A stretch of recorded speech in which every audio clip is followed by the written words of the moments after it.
My name is Sutter Keeley. I got everything that I need right here. I've got a job, I've got a car, I've got a beautiful girl. I was the life of every party. You gotta live in the moment. It's about this. This is beautiful. Hey. Hey. Where the hell am I? Do you live around here, Sutter? How do you know my name? You go to the same school. You're, I'm Amy. That's what I was gonna say. Nice to meet you, Amy. What's your story? I don't really have any stories. What do you mean? Everyone's got a story. I don't know. I'd like to think that there's more to a person than just one thing.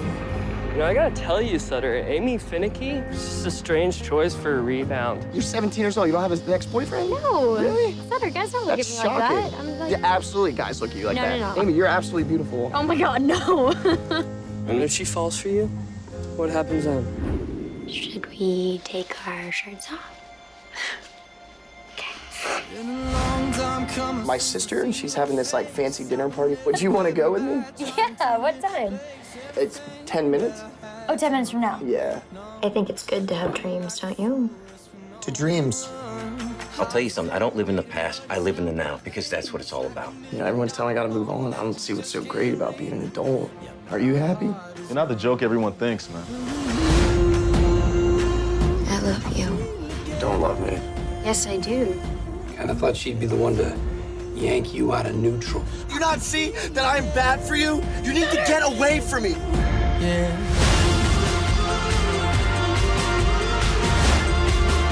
have the biggest heart of anyone I know. I love these people. I do. I love these people. I love you all. This right here, this is beautiful. This is the youngest that we're ever gonna be. This is our time. Live in the now. Cheers. Cheers. To you, Amy Finicky. To you, Sutter Keeley.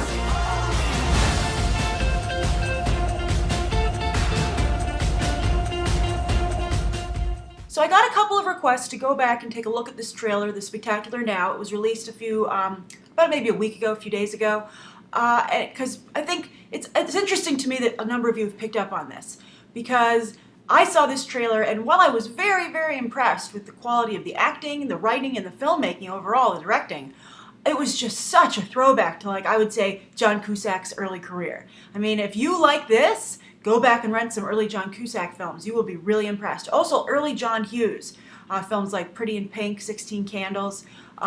This is just really in that vein. And I always kind of like take a few points off for basically kind of copying another formula. I have much more respect for Warm Bodies, which took that same formula and twisted it and applied it to the zombie genre. I think that, to me, is at least doing something a little new.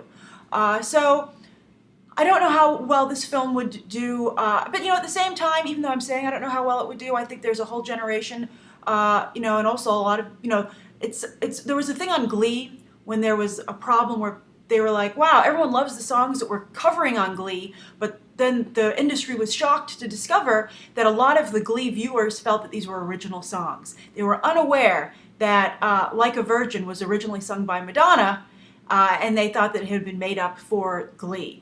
And so I would urge anyone, you know, obviously you can't watch and listen to everything ever made in all of time. It's impossible.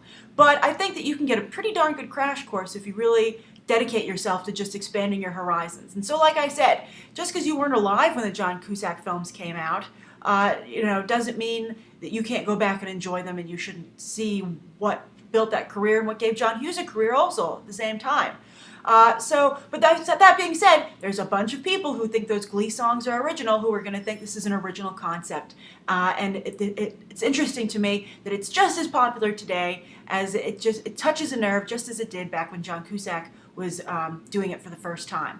But despite kind of lifting a formula, that doesn't take away at all from the performances of Miles Teller and Shailene Woodley. I think it looks very good. They look like they're doing a very good job. I think this is an excellent role for Shailene Woodley. I think that she actually kind of lucked out a little bit with the Mary Jane situation. And I know some of you said, oh, she hasn't officially been dropped, but there's a serious rumor, a number of trades are announcing they're dropping her. So I think they're just kind of, I think they're going to let it happen slowly so as not to embarrass her before these other movies come out. But, you know, I'm talking also, of course, about Divergent, which is, I'll be talking about that next week. But quite the Hunger Games ripoff. But anyway, what's with Shailene Woodley and being in these homage movies? So anyway, I do like this. I think that I would probably rent it. But if you want to see a really awesome film that's really well acted recently, I'd recommend Perks of a Wallflower, which is very original. So that's my thoughts on The Spectacular Now. Really well crafted, a little bit of a ripoff. Write your own thoughts down below. Thanks to everyone who asked me for my thoughts. And I thank you for coming to Beyond the Trailer to watch not just the latest trailers, but get my quick snapshot reviews. Thanks for watching. Bye.